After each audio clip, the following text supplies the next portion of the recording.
intrigas medievais, decapitação, traição, trairagem generalizada. É isso que tem na televisão. Se você acha que a gente está falando de Game of Thrones ou de Casa do Dragão, não, é Shogun, meu amigo. E a gente vai dar aqui nesse vídeo dicas e recomendações e vai sugerir aqui por que você tem que assistir Shogun, caso você já não esteja fazendo, porque a série do FX aí virou um pequeno fenômeno aí no nosso streaming. Certo, Marcelo Forlani? Se não estiver fazendo, tá fazendo errado. Porque tem que assistir sim.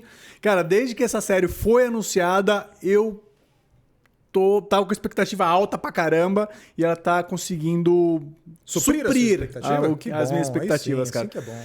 Eu sou um pouquinho não tão velho quanto o Shogunato, que é lá no Japão feudal, mas eu lembro que na década de 80, logo depois do lançamento do filme, veio uma minissérie que passou na Globo. Cara, eu não sei como que eu lembro dessa série, porque eu tinha 5, 6 anos. Mas eu lembro, cara, eu não sei porquê. E passava tarde pra caramba na Globo. Passava, tipo, depois das 11, sabe? Depois, aquele negócio, depois do Globo Repórter.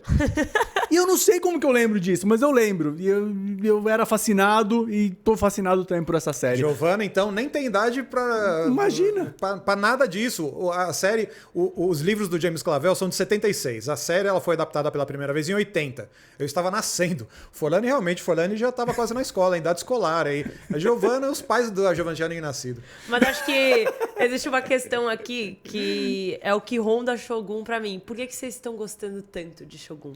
Porque eles falam português. Não, não, isso não. Eles não a gente falam não vai falar das português. coisas ruins agora. Vamos reservar as críticas pra depois. Não, mas é sério, uma das coisas que eu gostava da série original era o lance que eles falavam. Lógico, quando eu assisti na Globo, eles falavam assim, não, porque os portugueses, quando chegavam no Japão, não sei o quê. Então eu achava, caramba, os portugueses foram no Japão, que legal. Eu não sabia disso, né? Eu, no alto dos meus, sei lá, 7, 8 anos, não sei quanto que eu tinha na época. Então eu achava isso muito interessante.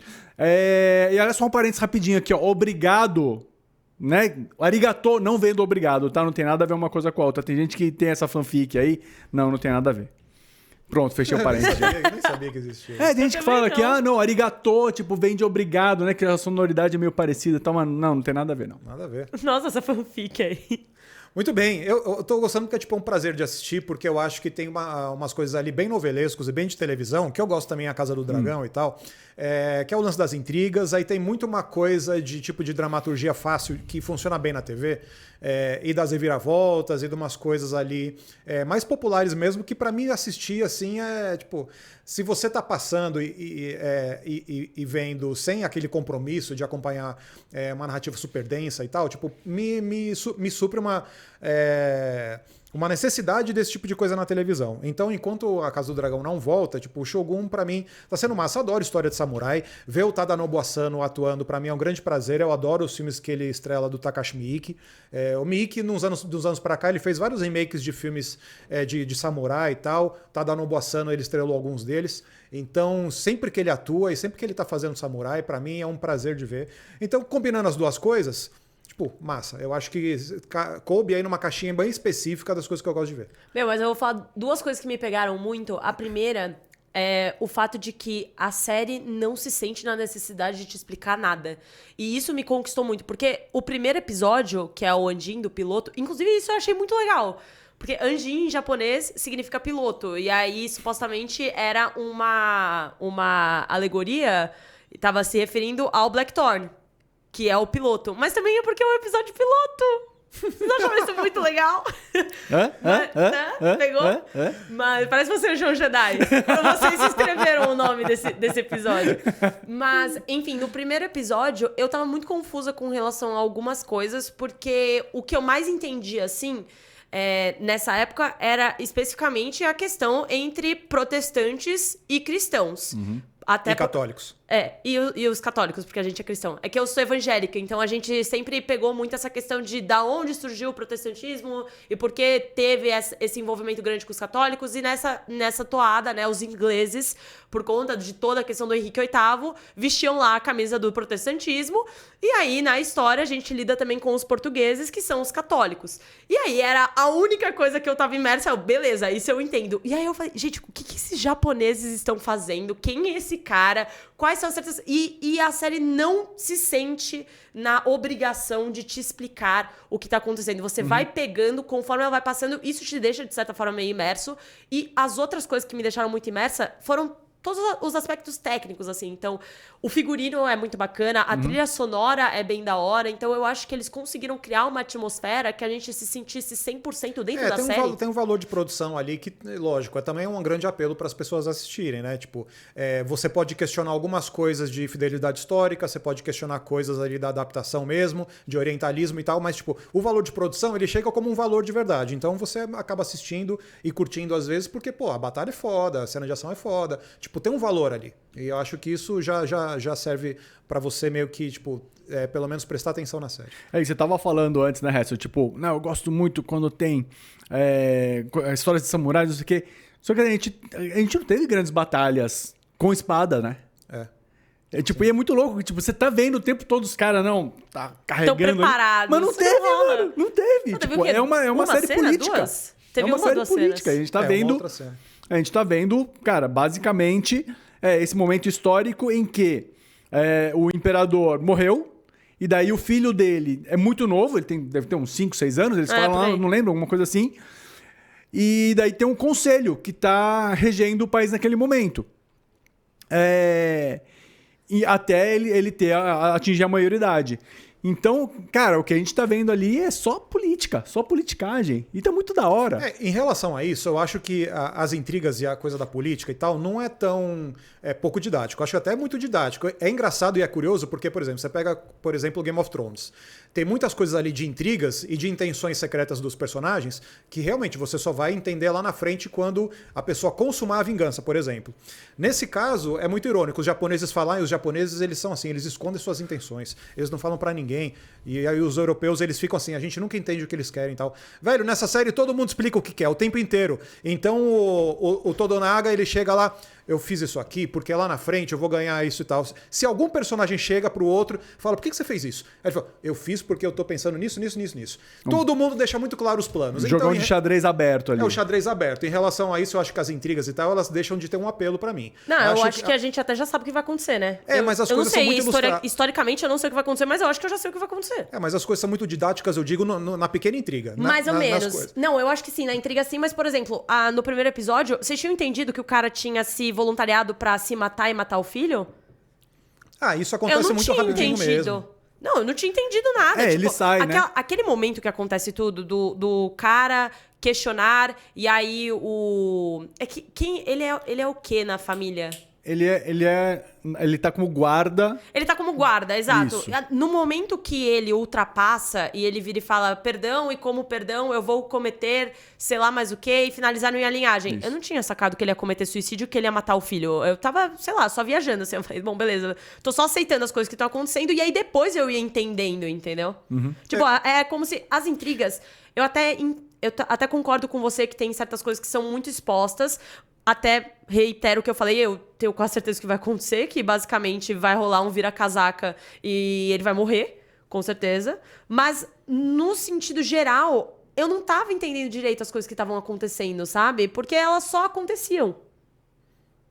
E a gente tinha que aceitar. Mas eu acho que isso é o básico. Não, mas eu gosto disso. É o básico que as coisas aconteçam e os personagens não ficam explicando um pro outro o que tá acontecendo. Nesse caso... tem obras que acontecem, entendeu? Acontece, eu só tava só absorvendo assim e eu gostei disso, porque fez com que eu quisesse continuar na série, porque eu não estava entendendo alguns dos trâmites que estavam rolando e isso fez com que eu me sentisse cada vez imersa. A única coisa que realmente me tirou da imersão foi a questão dos portugueses, que é o fato de toda hora eles se reiterarem. E aí isso eu acho muito positivo. Mas isso mais no começo. Agora né? Puta, tipo, a gente tá na metade, eles já não estão mais voltando pra falar assim, não, vamos falar em português. Isso é uma parada que me tirava total da imersão. Eu tava 100% da imersão, tentando entender o que tava acontecendo, sentindo a vibe mesmo do Japão e esse negócio dos portugueses. Mas eu vou te explicar. É que assim, o Japão, você sabe que ele é tecnologicamente muito avançado. Já tem inteligência artificial no Japão feudal daquela época. Eles estão falando em português, mas tem uma tradução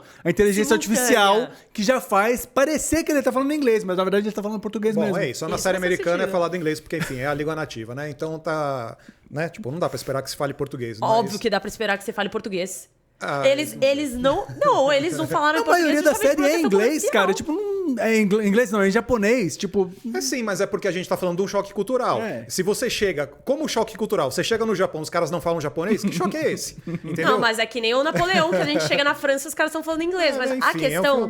é um Eu entendi a opção deles de fazer uma questão mais comercial. É uma opção comercial, faz todo sentido. O que me incomodou é reiterar diversas vezes, toda vez que eles viravam e falavam, vem aqui trazer o português. Ah, você está falando em português. Ah, nós estamos falando em português. Se você simplesmente não finge que tá rolando português, aí beleza, porque é a questão do Napoleão. O Napoleão, eles não ficam toda hora falando, estamos aqui juntos falando em francês. Fale com uma pessoa que sabe falar francês. E aí, nos 2 primeiros episódios, isso me incomodou, não vou mentir. Mas assim, é um incômodo básico perto da série. Eu tenho outros incômodos que, enfim, são acho que cada um tem os seus, né? Os meus incômodos têm a ver com sensacionalismo, porque, afinal de contas, é a adaptação de um livro de um britânico que, obviamente, é um olhar britânico sobre as questões japonesas. Então, tudo que envolve o choque cultural e o que os europeus estão aprendendo no Japão tem um certo grau de sensacionalismo, né? Tipo, o cara que comete seppuku e mata a família, o fato de ter o jardineiro que você não chama por sama, porque não tem uma questão de você respeitar o serviçal e tal. Tipo, tem coisas ali que são pintadas como, isso aqui, na verdade, culturalmente é diferente. Mas, tipo, você tem um juízo de valor nisso. Um juízo de valor de você achar que tem um selvagem envolvido. Isso é muito orientalismo, né? Tipo, tratar o japonês e a cultura japonesa como exótico. Então, em relação a isso, eu acho muito sensacionalista, mas, puxa, o olhar continua sendo um olhar europeu sobre aquilo, né? Então, tipo, eu acho que, enfim, é um pacote. Você acabou comprando o pacote do olhar europeu sobre uma cultura que é tratada meio com exotismo na série. Sim, tem toda a cena a diferença, né, cultural entre os dois, que fica muito latente no episódio 5, quando Enfim, vou dar um spoilerzinho aqui, se você não assistiu o episódio 5 ainda. Volta um personagem que a gente achava que estava morto. E daí eles estão juntos, jantando, e daí tem uma... Desculpa a palavra, tá? Mas eles estão medindo pau ali.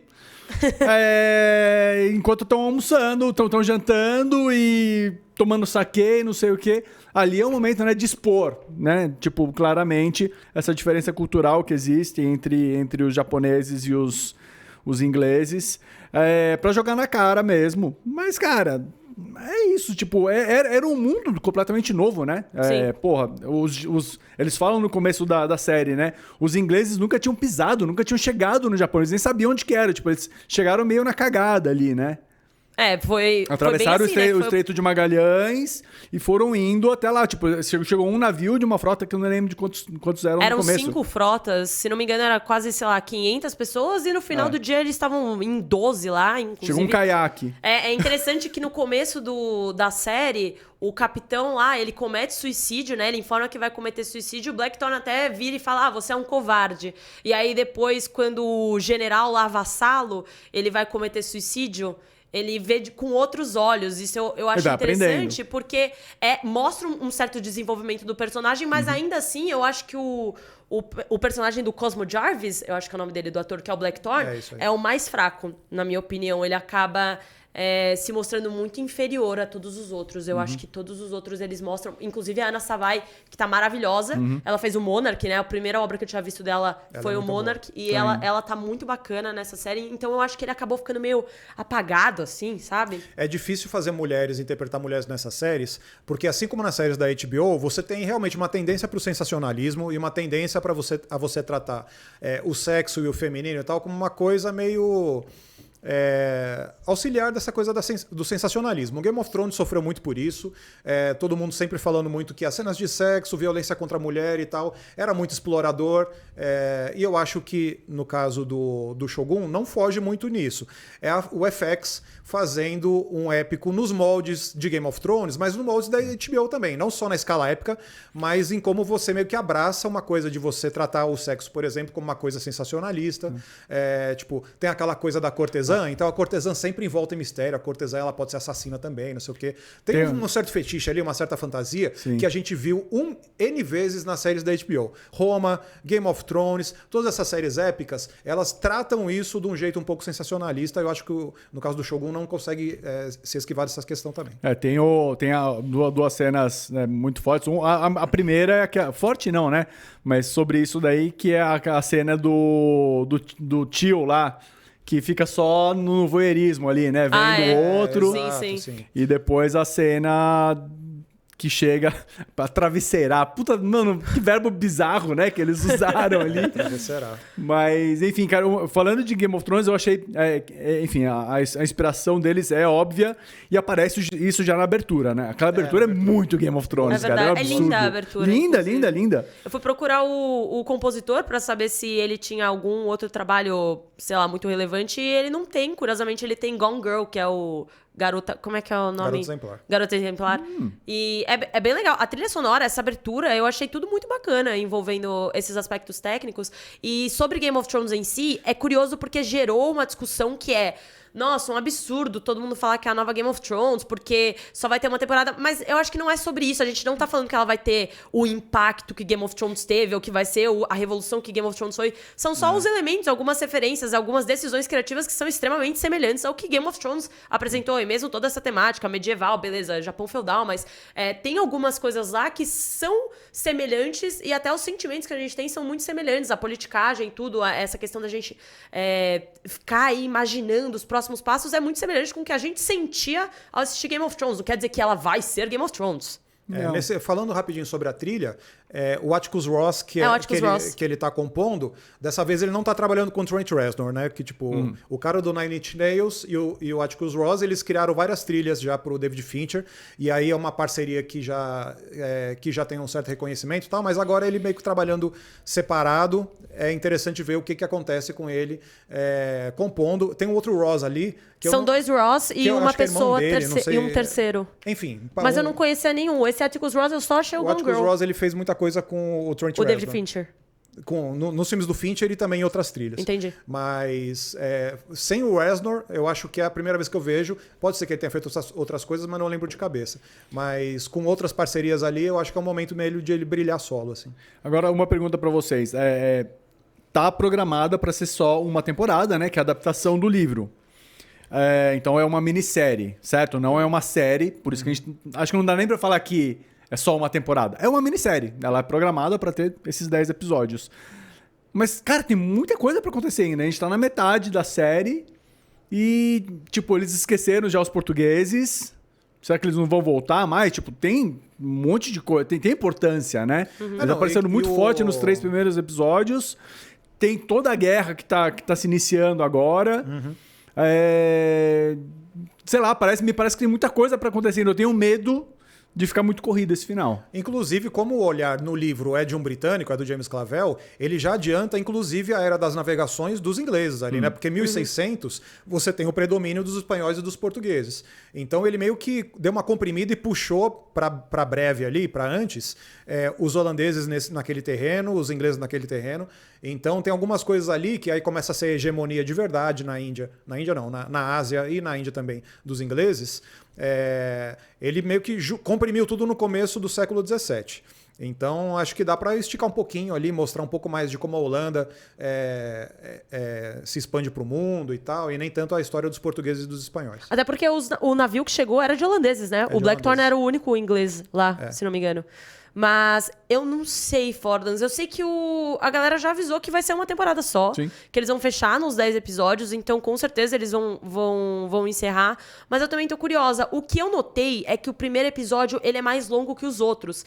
Então, eu não duvido nada que os últimos episódios talvez tenha coisa de 2 horas, assim, entendeu? Então, eu acho que tem essa possibilidade. Mas eu também não duvido nada da possibilidade deles expandirem. Então, a gente realmente ter esse final fechado, que eu não acho que vai ser rushado. Acho que tem a possibilidade, óbvio, sempre tem. Mas eu acho que foi colocado um carinho e planejamento nesse projeto, então não acho que vai ser apressado. Mas o que eu penso é que se fizer muito sucesso, eles não vão deixar por aí, entendeu? Eles vão acabar expandindo pra outras histórias. Assim, acredito. pode ser que volte, eu acho que depende muito também da série ser reconhecida nas premiações de TV americana. Mas lembrando aí, o FX acho que levou 10 meses pra fazer essa temporada. Ah, é verdade, É uma tem produção isso. cara também. Então a gente pega, por exemplo, o Game of Thrones. O que a HBO tá fazendo faz uma temporada de uma das séries derivadas. Aí, tipo, sei lá, é Casa do Dragão. Aí vai ter outra série lá sobre a Aventura dos Cavaleiros. E aí, tipo, você faz uma intervalada uma com a outra, porque dá tempo de produzir, dá tempo de fazer pós-produção e tal. Demora, época é caro. Então, acho que o FX tá levando tudo em consideração aí. Se a gente tiver outra temporada, vai demorar um tempinho aí, vai demorar uns 3 anos. Eu espero apenas que acabe bem acabe bem, que eu digo assim, não que todo mundo sobreviva e vivam felizes para sempre, né? Que não fique jogado. Mas que a gente tenha um final legal, tipo, à altura do que a gente viu nesses primeiros episódios, que eu, pelo menos, tô gostando bastante. Mesmo porque samurai se mata por qualquer coisa, bicho. Ah, Nossa é? senhora, tá louco. O seppuku é doidado, assim. É uma epidemia de seppuku. Mas, enfim, diga aí nos comentários se você já tá assistindo Shogun, se aquele tiro de bomba lá no final do 4º episódio, meu Deus do céu, velho, que chacina. Mas, enfim, tem umas coisas nessa série aí que enchem os olhos mesmo. Mas conta aí pra gente, qual o seu momento preferido até agora? E se você tá assistindo também, tá curtindo?